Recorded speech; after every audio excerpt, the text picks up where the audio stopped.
ကဲအားလုံးပဲမင်္ဂလာပါကျွန်တော်ဒီနေ့ဗာမီစတာဇန်ပေါ့ကတ်ပြန်ကြိုလိုက်ပါမယ်ကျွန်တော်ဒီနေ့ပြော topic ကတော့ဒီအခုပေါ့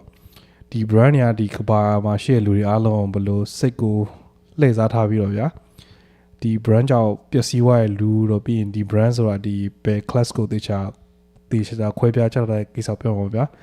တချို့လူဆိုတော့ဒီ brand ကိုအရင်ဆွဲလာပြီးတော့ဆောင်းယူတဲ့ brand ဆောက်ယူလေးရှိရပေါ့အဲ့ဒါကျွန်တော်တို့ကောင်လာပေါင်းပြီးတော့ကောင်းကျတဲ့ဆိုပြပြောတော့မှာဗျာbrand ပေါ်မူတည်ပြီးတော့ခွဲခြားဆက်ဆံတာတွေပေါ့အဲ့လိုမျိုးပေါ့ကျွန်တော်နာမည်ကတော့ဖန်တာပါကျွန်တော်နာမည်ကတော့ Tracer ပါကျွန်တော်နာမည်ကတော့ Black ပါbro Tracer bro ဆိုတဲ့ဒီအခု brand မြန်မာနိုင်ငံမှာရှိတဲ့ brand ရွေးတဲ့ကောင်တွေကိုနည်းနည်းဘယ်လိုပြောချင်တော့အစပြောနေလဲ brand ယူတာတော့ယူပါစေပေါ့ဒါပေမဲ့အဲ့လိုမျိုးပေါ့သူ့ချိန်နဲ့သူယူစေချင်တာဘာဖြစ်လို့ဆိုတော့အခုငက်ပြတ်နေတဲ့ချိန်မှာကိုအကောင့်စားဖတ်နေ Facebook ပေါ်တင်ကြရပါဆိုရင်တော့ရှုပ်ချစရာဖြစ်စေတယ်ပါဟေးတိတ်ပြီးတော့တိတ်ရှိအဲ့လိုနိုင်ငံဒီ brand လေးဝေးတော့ Facebook ပေါ်ပေါ်ပင်လို့တဲ့တော်သားလေးပေါ့ပြောချင်တယ်ဗျာဒါပေမဲ့စောက်ယူလေးပေါ့ပြောပါအဲ့လိုရှိရမြန်မာနိုင်ငံပေါ့ကျွန်တော်ပြောချင်တာဒီ brand တွေအကြောင်းဘလင်းကဒီ brand တွေရဲ့ history share တော့လိုက်history ရဆိုဗျာကျွန်တော်တို့ brand ဆိုရတဲ့ပဲအဓိကတော့နာမည်တစ်ခုပါပဲ product ကတော့ same product ပေါ့feature တွေ quality တွေကတော့တပုံစံမျိုးပါပဲဥပမာကျွန်တော်အကောင်းဆုံးနဲ့ဆိုးဆုံးတစ်ခုနိုင်ရှင်မယ်ဆိုဒီ Arki နဲ့ Nike ရော Arki ဆိုအာရှမှာရန်ခေတ်စားပြီးတော့ Nike ကအနောက်တန်းအခြေပြီးတော့ဒီ Nike ကိုပို့ပြီးတော့လိုချင်ကြ brand Nike ကတော့ American Nike ပေါ့နော်မြန်မာပြည်ဆို Nike တလောကလော Nike American ပဲ Nike ရှင်းဟုတ်တယ်ဒါပေမဲ့ Arki ကကျတော့တရုတ်က brand ဆိုတော့တိတ်ရောဝတ်ကြတော့ဒါပေမဲ့အထင်တော့မကြီးကြဘူးပေါ့ဒါပေမဲ့ quality ကိုရှင်းမယ်ဆိုနှစ်ခုလုံးက similar feature ပေါ့ဗျာဒါပေမဲ့ design တော့ကွာအောင် design တော့ကွာ trademark ရဲ့ဟိုဟာပဲ feature ပဲကွာAdidas ဆိုဒီ Ultra Boost ဆိုဒီလုံး synthetic material အစားရှိတယ်ပေါ့အဲ့လိုမျိုးတော့နည်းနည်းတော့ကွာဒါပေမဲ့ basic တွေဆိုရင်တော့တူလောက်ပဲ slice တို့ကဒီ running shoe တို့အကုန်လုံး feature တဲ့ပုံစံနဲ့ပဲဗျာအဓိကဒီနာမည်လေးတစ်ခုကြောင့်လူတွေအများစုကဒီ brand ကိုပို့ပြီးလိုချင်ကြရဗျာ design ဖြစ်တယ်ပေါ့အဲ့ဒါဒီ economy 101တင်သိတယ်မဲ့ဒီ brand ရဲ့ business empire mindset ပေါ့ဗျာဒီနာမည်တစ်ခုရောက်ဖို့သူတို့ဘယ်လိုစူးစမ်းပြီးဘယ်လိုအောင်မြင်ခဲ့လဲအစရှိတဲ့မျိုးပြီးတော့နောက်တစ်ခုကကြတော့ brand တွေမှာသူကကောင်းကျိုးနဲ့ဆိုရှိဗျာကောင်းကျိုးကဘာဆိုကောင်းကျိုးကဒီကျွန်တော်ဝင်လူထင်ကြီးတာပေါ့ဗျာဟာဒီကောင် Nike နဲ့ဘာညာဟုတ်တယ်တချို့ကောင်ကျ show ကျဖောင်းမလို့တဲ့ကောင်ကျဒီကောင်စောင်းငမွေးဘာချက်တဲ့ကောင်ဂန်နန်ကြတော့အဲ့မှာ mindset တစ်ခုဖြစ်သွားကျွန်တော်တော့ဘာဖြစ်ဆိုတော့အဲ့လိုမျိုးကအင်ဂျီအစုပ်ဝေးတော့ပတ်စံဆောင်ရှိရလူနဲ့အင်ဂျီကောင်းစားဝေးတော့ပတ်စံမရှိရလူကွာခြားချက်ပေါ့ဥပမာပြောမယ်ဆိုမြန်မာနိုင်ငံမှာရှိတဲ့ရွှေဆိုင်ပိုင်ရှင်ရွှေဆိုင်အပိုင်မောင်ကင်းရွှေဆိုင်ပေါ့အဲ့ owner ပဲရလုံးဝစွတ်ကျင်တဲ့ show နဲ့ပဲပစိုးနဲ့ဒါပဲစောင်းအားချမ်းသာပဲလုံးဝမပြောက်ဘူးအဲ့ဆိုင်လေးရှိတယ်ပေါ့ပြောlow key မြန်မာနိုင်ငံတော်တဲ့ဆိုင်ပေါ့စောင်းအားချမ်းသာရဲ့ဒါပေမဲ့စွတ်ကျင်တဲ့ပစိုးဆိုဒါပဲအဲ့ဒါပဲ show အားနဲ့ဒါပဲပြီးရင်သူတို့ပိုင်ဆိုင်မှုကြီးနေမျိုးပေါ်မှာကွန်ဒိုရေးစောင်းပိုင်တယ်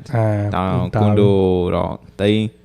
ထောင်နဲ့စီတောင်းနဲ့စီတော့ဒါဝယ်အဲ့လိုမျိုးပြီးရင်ဒီကောင်ဒီ site ကသူတို့သားသမီးကုန်လုံးကနိုင်ငံခြားမှာသူတို့ကမြန်မာပြည်မှာရေးလေ cry နဲ့အဲ့လိုပေါ့အဲ့တို့သားသမီးတွေလည်းကွာပြန်လာနေမှာပဲနေခိုင်းတာရှိသေးတယ်ဟုတ်တယ်တချို့ကြောင့်နိုင်ငံခြားမှာပဲအခြေချခိုင်းတာပေါ့မြန်မာနိုင်ငံလာမင်းနဲ့ရှုပ်တယ်ပိုင်းတယ်အေးပေါ့အခုချိန်ဆိုတော့နိုင်ငံခြားသွားပေါ့ဒါပေမဲ့ထားရပါအဲ့ကိစ္စတက်ပေါ့ပြောချင်တာအဓိကပါဒီ brand ကောင်းကောင်းတစ်ခုအတိုင်းအထင်ကြီးကြမလို့ကွာလူတိုင်းကိုကျွန်တော်ပြောချင်တယ်လူတိုင်းအထင်ကြီးကြမလို့အဓိကဗျာတချို့အဓိကကျွန်တော်ပြောချင်တာလူတွေကဒစိတ်မကြည့်နဲ့ဗျနော်လူတွေဝတ်တဲ့ဒစိတ်မကြည့်နဲ့သူတွေစောက်ကျင်းနေကြည့်ဒစိတ်ကောင်းစားဝတ်တော့မင်းတို့လိန်ဝမ်းမကောင်းအများကြီးရှိတယ်ဒစိတ်ဒီလောကမှာအစ်စ်နီးရွာတူရဲ့အတူရှိတယ်အဲ့လိုမျိုးအဲ့လိုမျိုးကစောက်ပေါ်တတိုက်ရှိတယ်မြန်မာနိုင်ငံမှာအဲ့လိုမျိုးကအတူဝယ်ထားပြီးတော့အစ်စ်ပုံစံဖမ်းနဲ့စောက်တော်သားတယ်အဲ့မျိုးဆိုရင်လီးပဲမဲကူကြီးငါလည်းဒီမှာ Nike Off-White ဝတ်ထားဒါမှငါဝတ်ထားတာအစ်စ်လို့မထင်ရနော်အတူပဲရဒီဖက်နဲ့အတူပဲငါအတူလို့ဝတ်တယ်အတူဝတ်တော့ဝတ်တယ်လို့ပြောရဲနိုင်ရတယ် ငါပြောချင်တာတိလားမင်းအတူဝေးတော့အစ်စ်ပုံစံမှာဖမ်းနေအာမရှက်ဘူးအာမရှက်ဘူးဒီချေကဒါပဲရှိတယ်ဒါပဲဆက်ပြော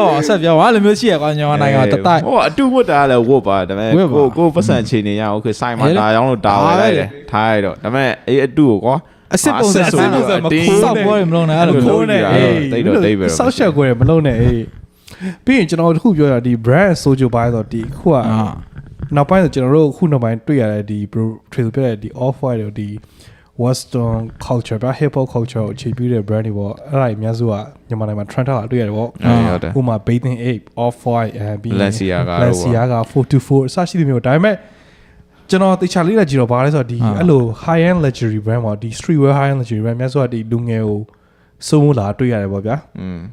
အဲ့အခုနောက်ပိုင်းဆိုကလူငယ်များဆိုကအရင်လိုပစ္စည်းတစ်ခုဝင်မယ်ဆိုစဉ်းစားတွေးခွန်ညာမရှိတော့ဘူးဗျာဘယ်လိုလဲဆိုတော့ဒီအောင်ရရင်ပျော်သွားရှိမှဘိန်းစားကဘိန်းဆွဲလို့ဖြစ်သွားပေါ့ဒီဝစားလေးဝင်ရရင်စောင်းအမ်းပျော်တာတကယ်တော့အေးနိုင်မစားနိုင်ပါဖြစ်သွားအဲ့ခေတ်ကိုရောက်သွားရောတစ်ချိန်တော့ရှိတော့လို့ဆိုသူတို့က brand တစ်ခုဝင်မစားဒီအင်းကြီးက quality ကောင်းလားဒီညိုလို့ရှင်ငါမနှက်ဖြစ်မနဲ့ထမင်းစားဖို့ကြမ်းမှာမလားအဲ့လိုအကုန်သေးစိတ်ရှိရဗျာသေးစိတ်တွေးတယ်ဗျာအေးဘတ်ဂျက်ကိုရှိုးတယ်တက်နိုင်မှဝယ်တယ်မတက်နိုင်မတက်နိုင်မဝယ်ကွာပတ်စံပေါ်နေလို့ဝယ်ရင်တမျိုးဟုတ်တယ်လိုဝင်ဝယ်မလိုဝင်မဝယ်ပေါ့အေးရှင်းတော့လူကအခုနောက်ပိုင်းလူငယ်များဆိုအဲ့လိုစဉ်းစားတဲ့ခွင့်မရှိတော့ပတ်စံဒီလာစားတစ်လောက်ကို9သိန်းဆိုတော့အဲ့9သိန်းကိုမနှက်ဖြတ်မနဲ့9သိန်းနဲ့ဖက်နဲ့ဝယ်မဆောက်ယူဒေါ်လာရရှိတယ်အဲ့မပြောအဲ့အများကြီးပဲကျွန်တော်ကိုယ်တိုင်ထဲမှာလည်းရှိတယ်မဟုတ်ကျွန်တော်လည်းအပေါဝင်တယောက်ဖြစ်ခဲ့တကယ်ပြောတာကျွန်တော်လည်းဆောက်ယူတတိုက်ထဲမှာပါခဲ့ဘူးတယ်ဒါပေမဲ့အခုတော့မဟုတ်တော့စဉ်းစားညံ level တစ်ခုပြန်မြင်လာဟုတ်တယ်ကျွန်တော်လည်းချိန်တော့အဲ့လိုပါတယ်ပေါ့ကျွန်တော်အဲ့တော့ high school ဒီကောင်ဆိုအဆိုးဆုံးပဲအဆိုးဆုံးပဲခဏဆိုရင်ဟိုလောက်ရှိရဇကောအဲ့လိုမျိုးဇကောနဲ့ခတ်တာတော့မကုန်မင်းရလေကျွန်တော်ရဲ့ shoe collection နဲ့ကြောက်စရာအေးဟုတ်တယ်တကယ်မှန်တယ်ဒါပေမဲ့ဒီကောင် broke ဖြစ်တော့ပြန်သွားရောက်တယ်အကုန်ရောက် second brand ကိုရောက်ပါလေအဲ့လိုမျိုးဒီကောင်ဆိုအဆိုးဆုံးဟုတ်တယ်မသိအောင်မသိလိုက်ရပါလားရှင်းပြရင်ကျွန်တော်တို့ဒီနေ့မှာခုမှကြရဲထားလာဟောဒီ streetwear culture ပဲကျွန်တော်တို့ကအရင်ကတည်းကလှုပ်လာ2019ကတည်းကလှုပ်လာကြည့်လိုက်ဒီမှာ spray underwear ကိုဆိုတာ show လိုက်ဘလော့ကြိုက်ပါ spray underwear spray underwear ၄နှစ်လောက်ရှိဒါတော့အစ်မညာဒီ underwear တော့အစ်ဘလောက်ပေးလိုက်ရဈေးပေါ်တယ်သူက spray 30လား15လားအဲ့လောက်ပဲရှိတယ်၄ခုပါတာ30 40 40အောင်တည် shipping နဲ့ဆိုရင်50ဝင်30ပေးရတာထားတော့အဲ့ကိစ္စထားပြောချင်တာအခုလူငယ်များဆိုအဲ့လိုဖြစ်လာပေါ့ကျွန်တော်တို့ပတ်စံတစ်ခုသုံးရစဉ်းစားတွေးခွင့်ညာမရှိဘူးညာစမယ်လူရဝင်ချင်တာပေါ့ကွာတကယ်ပြောရင်လူရဝင်ချင်အမှန်တော့အဲ့လိုမဟုတ်ကွာငါပြောချင်တာကို brand ကောင်းစားဝင်မှလူရမဝင်ကွာအဓိကမင်းအဓိကကောင်းလေးအစုပ်ဝေးတော့ကောင်းလေး smart ကြဝတ်တက်အောင်လဲလိုတယ်ကွာမင်းအကောင်းစားဝေးတော့မင်း smart မကြောက်ပုံမလားပန်းမလားဆိုရင်လည်းအလကားဖြစ်သွားကွာအဲ့လိုမျိုးတချို့ကြောက်တော့ငါပြောချင်တာမရှိတော့ရှိတဲ့ပုံစံမဖမ်းနဲ့စောက်ပေါ်ထိုင်မလုံးနဲ့မရှိတဲ့အတိုင်းနေရှိတဲ့ဟာလေးနဲ့လှပအောင်ဝက်တော်ရောပတ်စံတွေပါစုလေပတ်စံစုဒီ brand တွေကငါတို့ဒီလိုမျိုးအဲ့လိုမျိုးပေါ့ငါလူငယ်ကြံပေးချင်တာငါတို့ဒီလိုလေကတစ်တက်တဲ့လမ်းတွေမှာပတ်စံစုဖို့လိုတယ်အဲ့ brand တွေနဲ့ပဲပတ်စံမကုန်စေချင်ဟုတ်တယ်ဟုတ်တယ်ကျွန်တော်တို့ကိုယ်တိုင်လည်းဖြစ်ခဲ့ကျွန်တော်ဒီနေရာပေါ့ဒီကောင်ဆုံးအဆိုးဆုံးပဲအဲ့လိုမျိုးပေါ့အဲ့လိုဖြစ်ခဲ့ဘူးလို့ကျွန်တော်ဥပမာပြမယ်ပါလဲဆိုတော့ဒီကျွန်တော်တို့လူငယ်တွေရဲ့စုတယ်က saving တွေအများစုက 90% ဒီ clothing luxury brand တွေတော့တွေ့ရတယ်ပေါ့ clothing luxury brand phone smartphone ဒါပဲ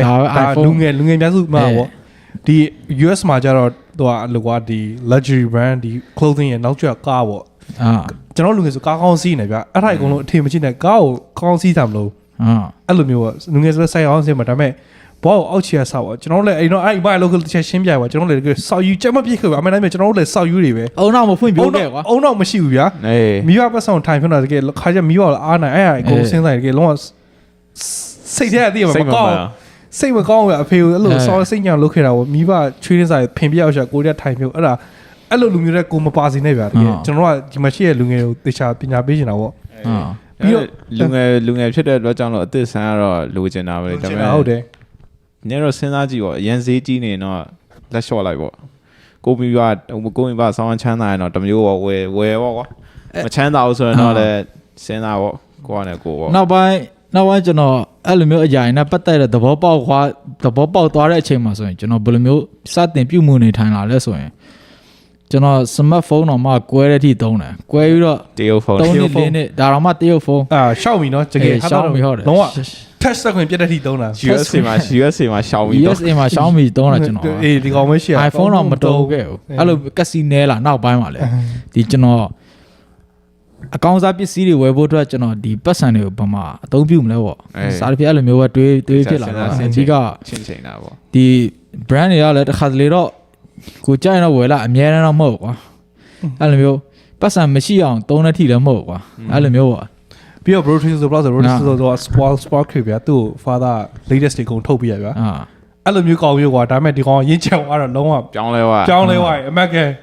လုံးဝဘာမှမသုံးတော့လိုရလာပဲဖုန်းဆိုဖုန်းပြောရပြီးပြီဒါပဲပြီးဒါပဲ အခုဖုန်းတော့မှ American နိုင်ငံမှာဆိုရင်ဖုန်းလိုင်းတစ်လိုင်းက$50လောက်ရှိတယ်အေးလေအဲ့ဒီ50တော့မှကျွန်တော်25ကျပ်တန်မဲ့သုံးတယ်